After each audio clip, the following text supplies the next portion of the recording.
Hola, mi nombre es Jessica González Cid y hoy quiero compartir con ustedes un hecho muy relevante que marcó la historia en nuestro planeta en muchas áreas. Esta es la llegada del coronavirus. Quizá te estarás preguntando qué es el coronavirus. Pues el coronavirus o el COVID-19 es una enfermedad infecciosa perteneciente a la familia del coronavirus, que son los causantes de las enfermedades respiratorias.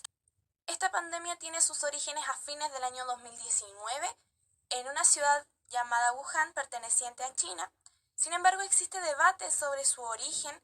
Existen teorías que van desde un alimento mal preparado, causas naturales, e incluso se ha llegado a pensar la intervención humana con la finalidad de poder reducir la población mundial, un experimento que prontamente se salió de control. El primer caso confirmado en Chile se encontró el 3 de marzo del año 2020, donde aquí podemos encontrar el quiebre que produce la seguridad del Estado sobre su nación. También podemos destacar de todo esto que tiempo antes había estado atravesando por un periodo de descontento y el estallido social del movimiento Chile Despertó. Todo esto provoca un ambiente de inseguridad, a lo cual el Ministerio de Salud se dispone a entregar una serie de políticas públicas con la intención de evitar la propagación de esta enfermedad en nuestro país, entre las cuales encontramos la cuarentena en comunas con alto número de contagios, el uso obligatorio de la mascarilla, el distanciamiento social, el cordón sanitario, el cierre de escuelas, las iglesias y los centros donde existiera aglomeración de personas, el toque de queda, que empezaba alrededor de las 22 horas para terminar a las 6 de la mañana, y el cierre de fronteras, entre otras medidas. Las acciones realizadas frente a la pandemia variaron entre fomentar el propósito compartido, también incentivar a la comunidad a actuar y a cooperar por el bien común, siguiendo las políticas públicas impuestas por el gobierno, y también identificando las fuentes masivas y creíbles para poder hacer virales este tipo de políticas y que llegaran aún más allá a los pequeños territorios, difundiendo también las normas sanitarias. Entre ellos podemos encontrar a los líderes religiosos y a los líderes comunitarios. Dentro del nivel personal puedo compartir con ustedes mi experiencia, la cual se basa en el aislamiento. Pasé la mayor parte de mi tiempo encerrada en mi casa.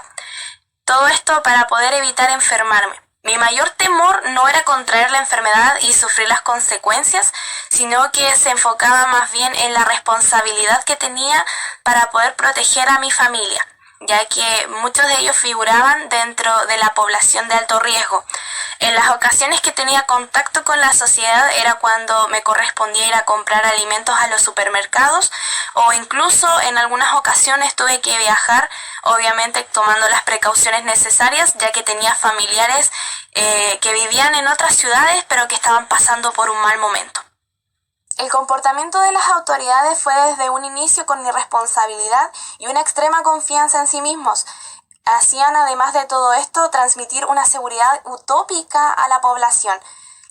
Esto deberíamos agregar también las medidas de prevención que no se tomaron desde un inicio para poder evitar el brote del coronavirus en Chile y su pronta propagación a través de nosotros.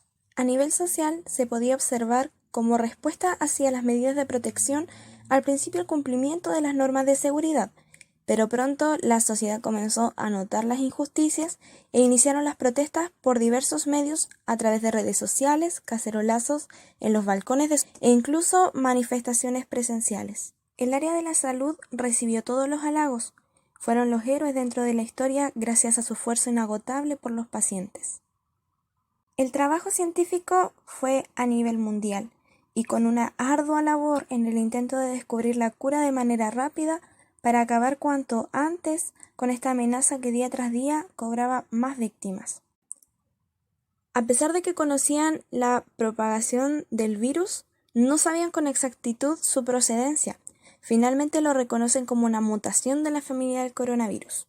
La religión también alzó la voz ante toda la situación, llamando al mundo a poner su confianza en su fe, y creían que todo esto era un castigo divino. En el pensamiento filosófico podemos llegar a la conclusión de que el ser humano comenzó a meditar en el valor de la familia, la vida y la muerte. En el año 1918, tras la Primera Guerra Mundial, nuestro planeta fue sacudido por una pandemia llamada la gripe española, proveniente del continente europeo. Esta epidemia fue la responsable de la muerte de muchas personas. En el marco del contraste entre el año 1918 con la gripe española y el año 2020 con el coronavirus, podemos encontrar ciertas similitudes y diferencias que cabe recalcar. Dentro de las similitudes tenemos los síntomas, la fiebre, la tos seca, el dolor de cabeza y el dolor muscular, pero al coronavirus deberíamos agregarle así también el dolor de garganta, la congestión nasal y también el cansancio. Dentro de las diferencias tenemos la población que se veía mayormente afectada. En el año 1918 eran los varones jóvenes, mientras que en el año 2020 eran los ancianos y aquellas personas que tenían alguna enfermedad crónica. A modo de conclusión, podemos decir que nuestra sociedad debe prepararse para poder enfrentar futuras pandemias, mejorando cada día sus sistemas políticos, su sistema social y su sistema de salud. También olvidarnos del afán de poder y adquisición y desarrollar en nuestras vidas el sentido humanitario.